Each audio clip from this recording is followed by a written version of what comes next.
Kalau lingkunganmu dipenuhi orang munafik dan penjilat, maka jangan heran ketika kebaikanmu dianggap sebagai sebuah kejahatan. Di dunia mereka, kejujuran adalah dosa, dan sikap berani berdiri tegak dengan prinsip akan disebut kesombongan.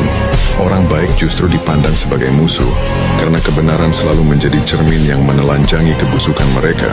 Mereka akan memutarbalikkan cerita, membuat seakan ketulusanmu hanyalah topeng, padahal topeng itu mereka yang pakai setiap hari.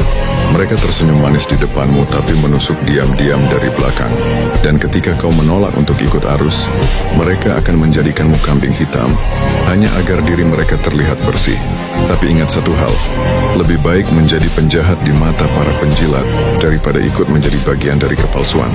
Karena pada akhirnya, waktu yang akan membuka siapa yang benar dan siapa yang hanya pandai bersembunyi.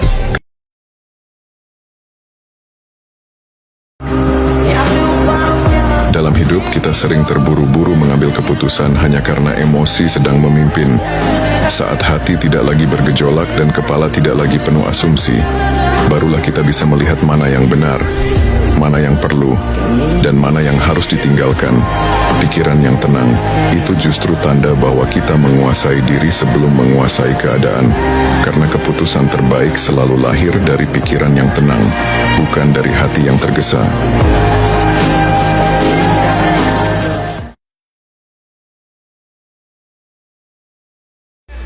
Dalam hidup ini tidak ada yang aku takuti, kecuali orang yang melahirkanku dan Allah yang menciptakan aku. Aku tidak takut pada omongan manusia. Aku tidak gentar pada hinaan atau penilaian orang. Karena yang memberi aku nafas bukan mereka. Yang menentukan hidup dan matiku bukan mereka. Dunia boleh ramai, manusia boleh menilai. Tapi selama aku menjaga dua hal itu, karena keberanian bukan tentang tidak takut, tapi tahu apa yang pantas untuk ditunduki dan siapa yang harus dihormati. Jika kau menjaga yang melahirkanmu dan tunduk pada yang menciptakanmu, dunia tidak akan mampu menjatuhkanmu.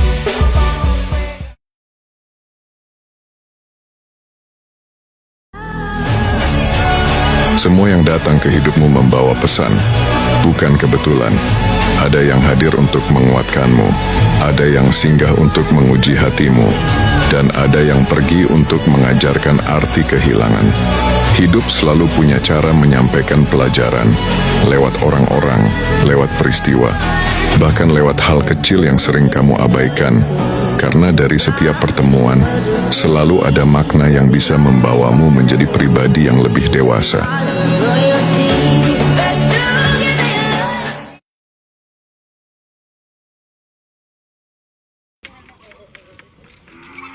Wow.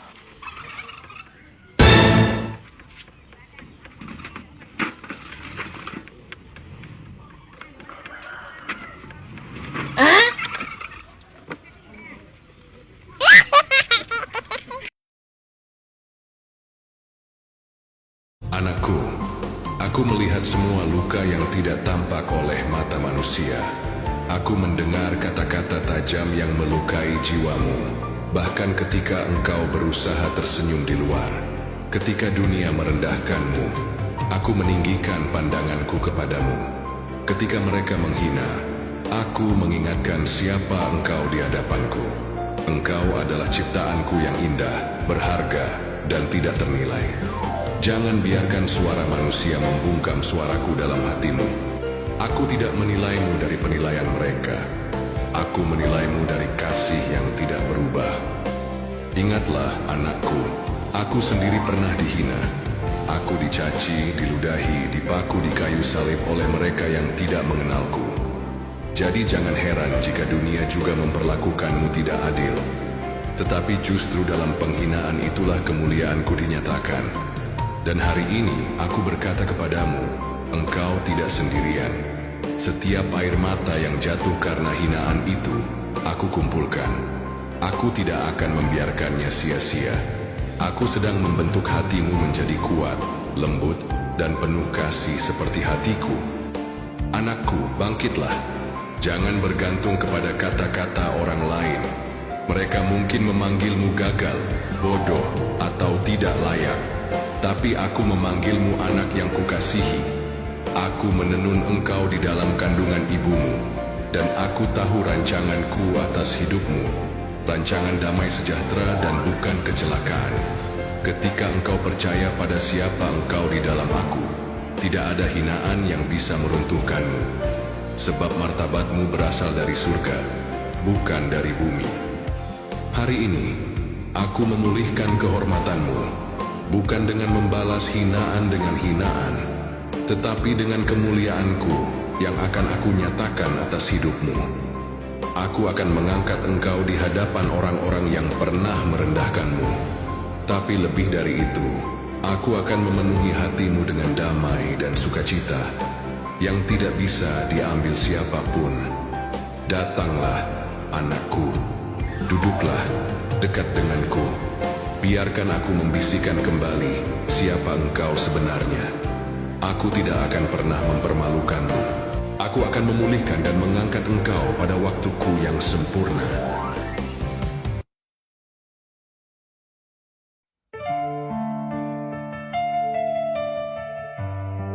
Kadang-kadang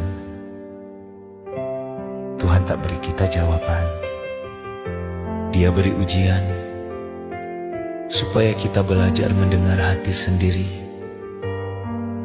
Aku tak pinta jalan ini, tapi kalau ini takdirku, aku terima dengan segala luka dan cahaya yang ada. Berita itu jatuh seperti hujan, menimpa jiwa yang tak bersedia. Langit mendung menutup matahari, dan aku hanya tunduk mencari arti sendiri. Ada retak yang banyak yang terjebak dalam ibadah tapi lupa adab. Mereka merasa paling dekat dengan Tuhan, tapi memandang rendah sesama. Allah lebih mencintai pendosa yang tahu diri daripada ahli ibadah yang tinggi hati. Sebab dosa masih bisa diampuni, tapi kesombongan bisa menghapus semua kebaikan. Jadi, jangan remehkan yang sedang berjuang memperbaiki diri, dan jangan bangga atas amal yang belum tentu diterima. Karena di mata Allah, rendah hati jauh lebih mulia daripada merasa paling benar. Ciri-ciri kamu punya khodam, tapi belum sadar. Pernah merasa ada sesuatu yang melindungi kamu dari bahaya, padahal logikanya nggak masuk akal. Bisa jadi itu bukan kebetulan. Mungkin kamu memang punya khodam penjaga.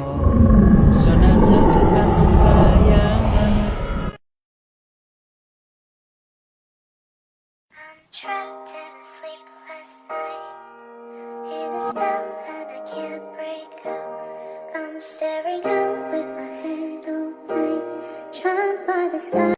kata-kata yang indah bermutiara berhamburan dari bibirmu yang manis bermadu. Tapi cintamu tidaklah begitu, rasanya pahit bagaikan empedu bercampur racun.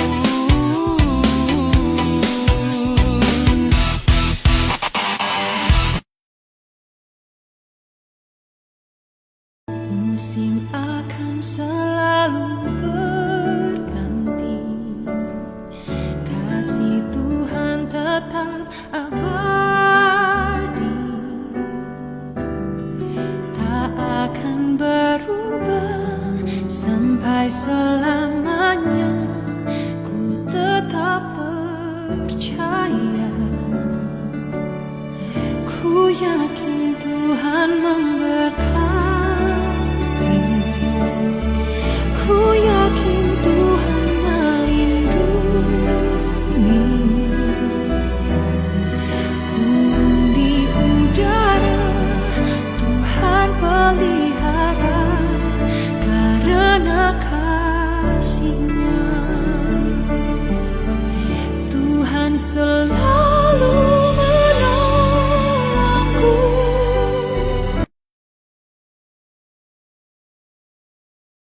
Hidup kalau berada di gelombang pikiran, kita akan berjumpa dengan susah senang, baik dan buruk.